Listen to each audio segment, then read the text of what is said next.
Sir గత 5 సంవత్సరాల క్రితం చూసినట్టయితే ఇసుక అనే దాన్ని దాదాపుగా అది దోపిడీ జరుగుతుందని చెప్పి ఆరోపణ నుంచి దాదాపు కొన్ని రాష్ట్రం మొత్తం కార్మికుల తాపీ మేస్త్రీలు కానీ వీళ్ళ పట్టుకొట్టారు. ఇప్పుడు కనుక చంద్రబాబు నాయుడు గారు వచ్చి ఉచిత ఇసుక విధానాన్ని తీసుకొచ్చారు. దీన్ని ఏ విధంగా చూస్తారు సార్?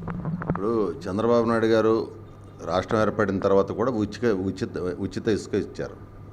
ఇవ్వటానికి కారణం ఏంటంటే కొత్తగా ఏర్పడినటువంటి రాష్ట్రం నిర్మాణ రంగం త్వరితగతిన ముందుకెళ్ళాలి.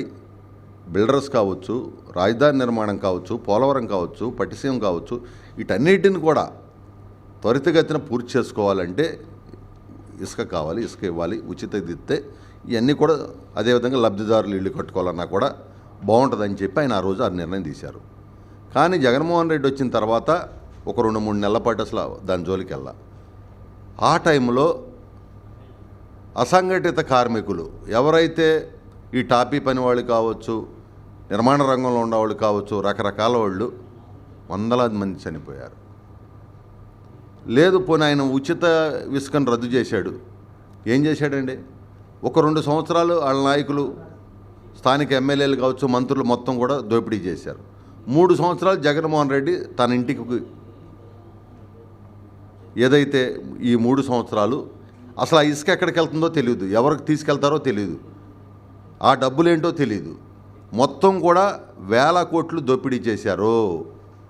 తాడేపల్లి కొంపకి వెళ్ళిన ఈ డబ్బులన్నీ. కాబట్టి దాని మీద ఖచ్చితంగా ఒక శ్వేతపత్రం ఇస్తున్నాం. ఇసుకలో ఎంత తప్పు జరిగింది ఏంటి అనేది ఖచ్చితంగా ఒక శ్వేతపత్రం ఇస్తున్నాం.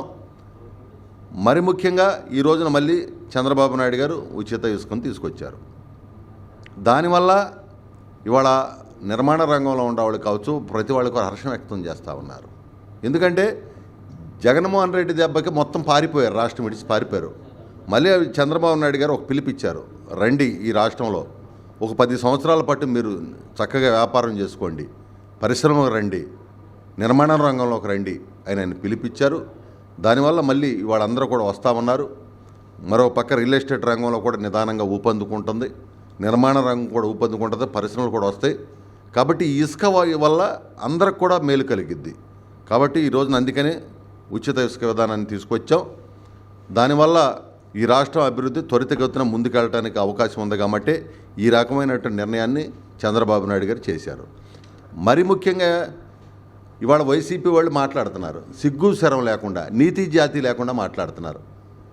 ఇవాళ వాళ్ళు చేయలేని పని చంద్రబాబు నాయుడు గారు చేస్తే సంతోషపడాల్సింది కూడా ఇంకేదో పిచ్చి పిచ్చి మాటలు మాట్లాడుతున్నారు. ప్రజలు ఇప్పటికే ఈ పార్టీని తరిమి కొట్టాడు. ఆ 11 లేకుండా టూలెట్ బోర్డు ఆ పార్టీకి పెట్టే రోజులు దగ్గరలోకి వచ్చినాయి.